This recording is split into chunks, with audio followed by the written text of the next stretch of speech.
Hey guys, welcome back to my new channel Edgarfly সকললৈকে মই মোৰ নতুন চেনেল Edgarfly লৈ স্বাগতম জনাইছো। বলক আজিৰ ভিডিওটো আমি আৰম্ভ কৰো।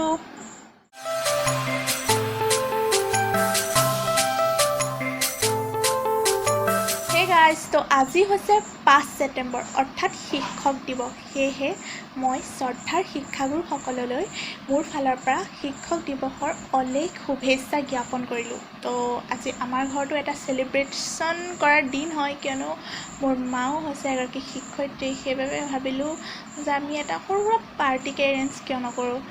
তো আজি পাৰ্টিৰ আৰু এটা উদ্দেশ্য আছে যে আজি মোৰ দাদাৰ সখী আৰু বৌ তেওঁলোককো বিশেষভাৱে নিমন্ত্ৰণ কৰা হৈছে। তেওঁলোকক প্ৰথমবাৰৰ বাবে ভাত খাবৰ বাবে নিমন্ত্ৰণ কৰা হৈছে। তো চাই থাকক ভিডিঅ'টো কি হয়, কাৰণ মই আজি স্পেচিয়েলি মোক দায়িত্ব দিয়া হৈছে, দুটা ডিছ বনোৱাৰ দায়িত্ব মোক দিয়া হৈছে। তো বলক আজিৰ ভিডিঅ'টো আই থিংক খানা খোৱাৰ ভিডিঅ' হয়। তো কি খাওঁ, কেনেকৈ আজি দিনটো মানে ৰাতিটো চেলিব্ৰেট কৰোঁ আমি, তো আপোনালোকক দেখাই গৈ থাকিম। তো আপোনালোকেও চাই গৈ থাকিব। তো আজি আমাৰ পাৰ্টি ছাতৰ ওপৰত এৰেঞ্জ কৰা হৈছে। এয়া মা বহি আছে। প্ৰথমতে হেপী টিচাৰ্ছ ডে, আকৌ এবাৰ হেপী টিচাৰ্ছ ডে কিয় নকৈ দিয়া happy teachers day, thank you. আৰু এয়া চব চকী টেবুল এৰেঞ্জ কৰা হৈ গ'ল। এয়া পাপাজি বহি আছে। হাই এটা কৈ দিয়া। সেয়া চব আজি আমি ইয়াতে বনাম, চব ওপৰতে বনাম। তো আপোনালোকে চাই থাকিব। সেই বন্ধুসকল, এয়া এতিয়া মায়ে কাটি আছে আলু, পিঁয়াজ, নহৰু, আদা আৰু লগতে গোটা মছলাবোৰ এনেকৈ পানীত তিয়াই থৈছে পিচিবৰ বাবে। আৰু এইটো হৈছে আমাৰ ময়ূৰ। আজি তাৰ বহুত ফূৰ্তি। আৰু এতিয়া মই ইয়াতে খানা বনাম আৰু অলপ দেৰিৰ পিছত। এতিয়া মই প্ৰথমতে মাছখিনি ফ্ৰাই কৰি ল'ম। তাৰপিছত বৌয়ে মাছৰ তৰকাৰী বনাব, মই অকল ফ্ৰাই কৰিহে দিছোঁ।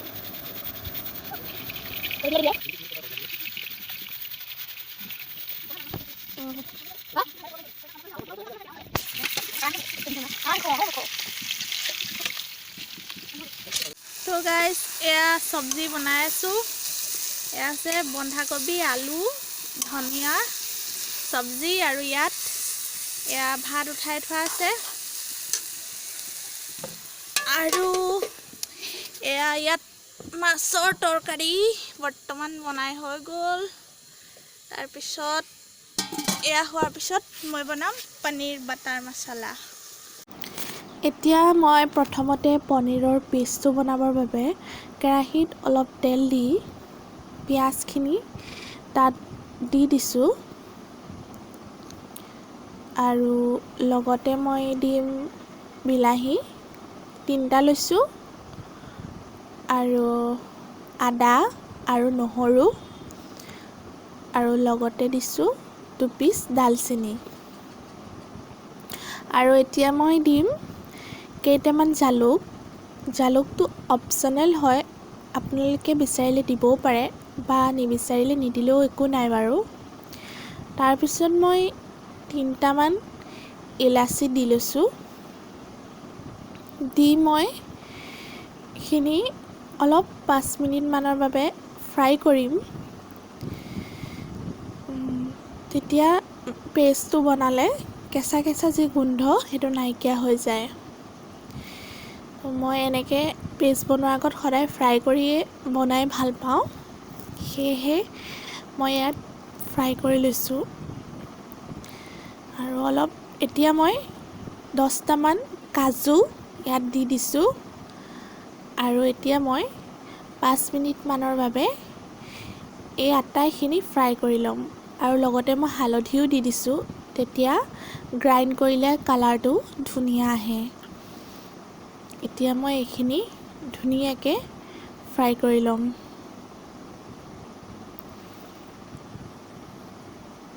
তেতিয়া যি কেঁচা কেঁচা যি গোন্ধ, সেই গোন্ধটো নাইকিয়া হৈ যায়।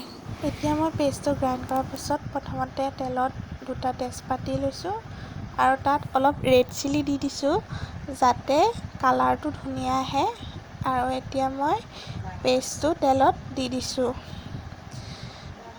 আৰু সেই পেষ্টটো মই ধুনীয়াকৈ ফ্ৰাই কৰি ল'ম যাতে বস্তুটো সিজি যায় আৰু ফ্ৰাই কৰি থাকোঁতে যদি তেলটো ওপৰলৈ ওলাই আহে তেতিয়া আপোনালোকে গম পাব যে পেষ্টটো ধুনীয়াকৈ সিজি গৈছে আৰু এয়া দাদাই হাঁহৰ মাংস এইফালে বনাই আছে আৰু মই এতিয়া ইয়াত পেষ্টটো লৰাই দিছোঁ আৰু ইয়াত পনীৰ মছলা অলপ দি দিছোঁ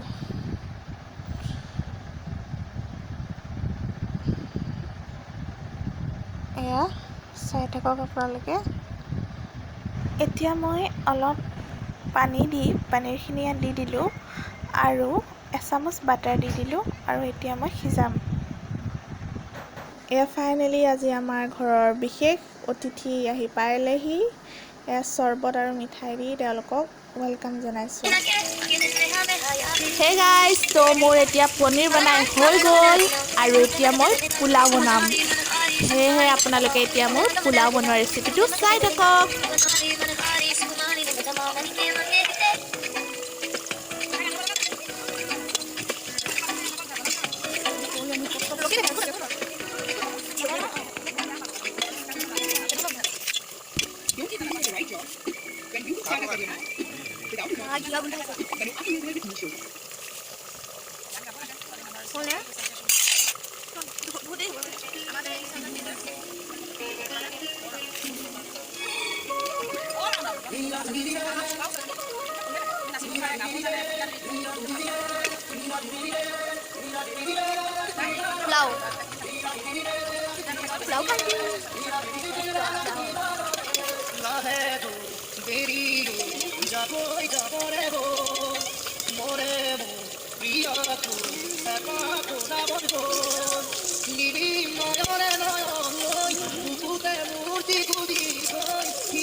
আৰু এইফালে এয়া হাঁহৰ মাংস উতলি আছে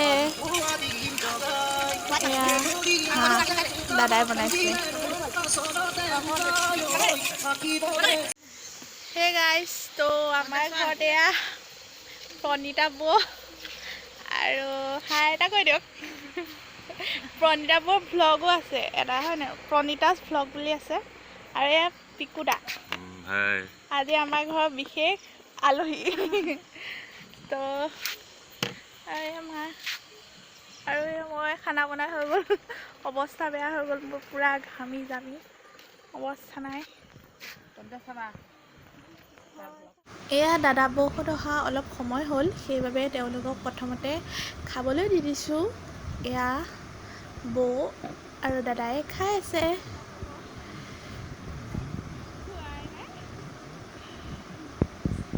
আৰু এয়া হৈছে পনীৰ মছলা হাঁহৰ মাংস বন্ধাকবি চব্জি ভাত পোলাও আৰু মাছৰ তৰকাৰী লগতে আছে গোলনেমু নিমখ আৰু চচ যাব আকৌ আহিব দেই আৰু মোৰ ভিডিঅ'বোৰ চাই থাকিব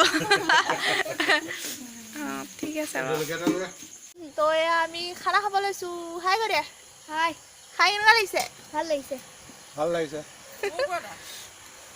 হে গাইজ তো মোৰ সকলো কাম কৰি হৈ গ'ল আৰু মই এতিয়া আপোনালোকৰ মাজৰ পৰা বিদায় মাগিছোঁ আৰু যদি আপোনালোকে মোৰ ভিডিঅ'টো চাই ভাল পালে তেন্তে please like share and comment কৰিব আৰু যদি আপোনালোকে এতিয়ালৈকে মোৰ চেনেলটো ছাবস্ক্ৰাইব কৰা নাই তেন্তে প্লিজ ছাবস্ক্ৰাইব কৰি দিব তো আজি ইমানতে আপোনালোকৰ মাজৰ পৰা মই বিদায় মাগিছোঁ বাই চি ইউ চুন